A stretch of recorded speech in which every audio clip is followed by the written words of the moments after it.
Now, I would like to invite today's guest of honor, Professor Ashok Viswanathan, the celebrated filmmaker and thinker, to the podium to share his reflections on Tagore's vision and global legacy.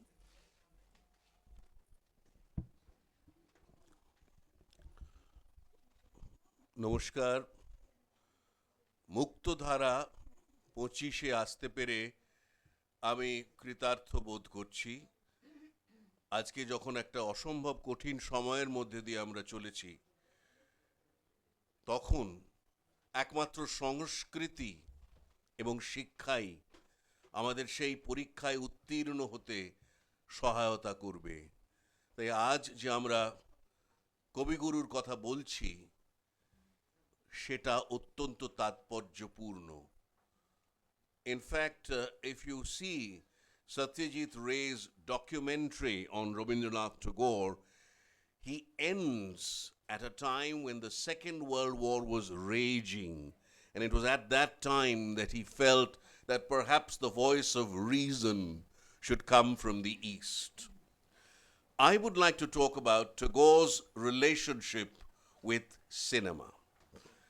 Now, not many know that Tagore was extremely interested in cinema.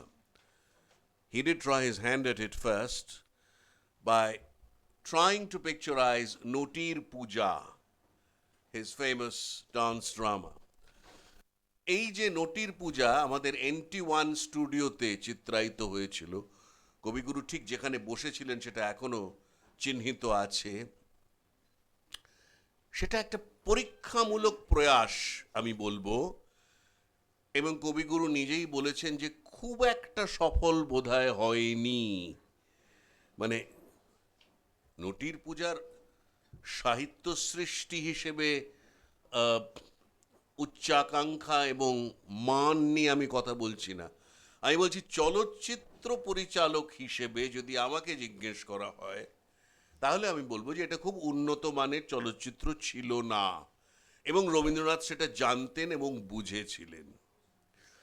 এরপরে কিন্তু Rabindranath Russia যান, and in Russia he had the occasion to meet the great filmmaker, perhaps the greatest of all filmmakers at that point of time, Sergei Mikhailovich Eisenstein, who had already at the age of 25 made a film called Strike. Imagine, at the age of 25. Two other filmmakers come to mind immediately.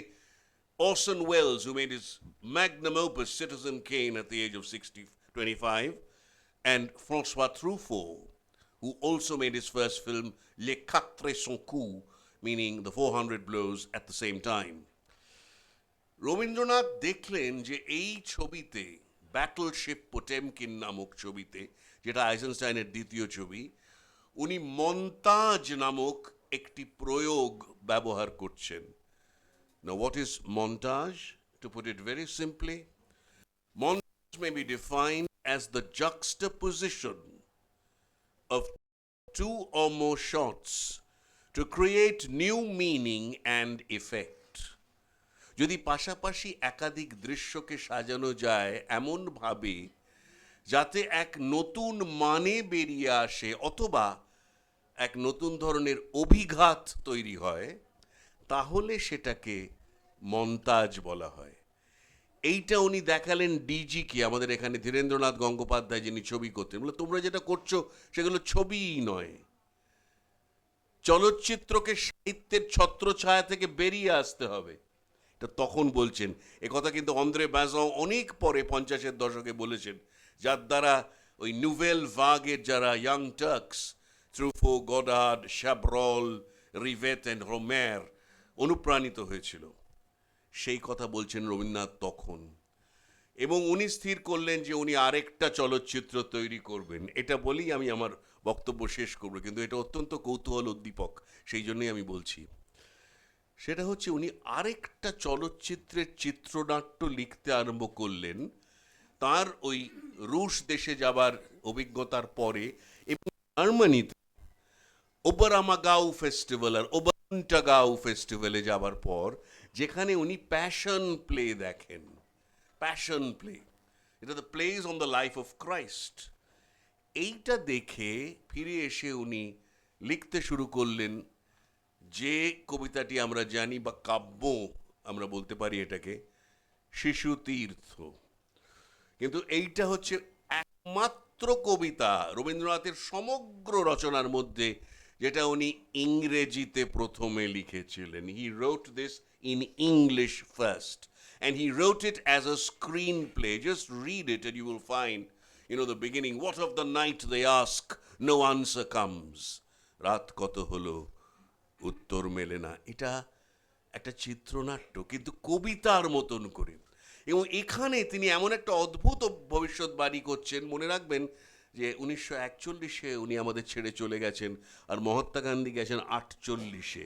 কিন্তু 41-এ উনি লিখছেন যে একজন বিখ্যাত নেতা, পূবের সবচাইতে প্রভাবশালী নেতা, তিনি হত্যা হবেন এবং তাকে হত্যা করবে তারই মানুষজন, তারই লোকেরা। এই ঘটনা কিন্তু আজও ঘটতে চলেছে। এই মুহূর্তে যে জায়গায় আমরা আছি সেটা কিন্তু রবীন্দ্রনাথ দেখতে পেরেছিলেন। এই জন্যে রবীন্দ্রনাথ উনি চলচ্চিত্রটা বুঝতে পেরেছিলেন। এই ছবিটা তৈরি হয়নি, দরকার হয় না তৈরি করতে, উনি যে চিত্রনাট্যটা লিখেছিলেন সেটাই যথেষ্ট।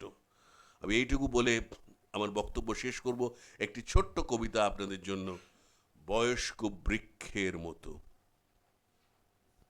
বয়স্ক বৃক্ষের প্রতি আমার কোনো ক্ষোভ নেই, কেননা সে মাটি জুড়ে মেলে গেছে মূলের পেখম, মায়াময় ময়ূরেরই মতন।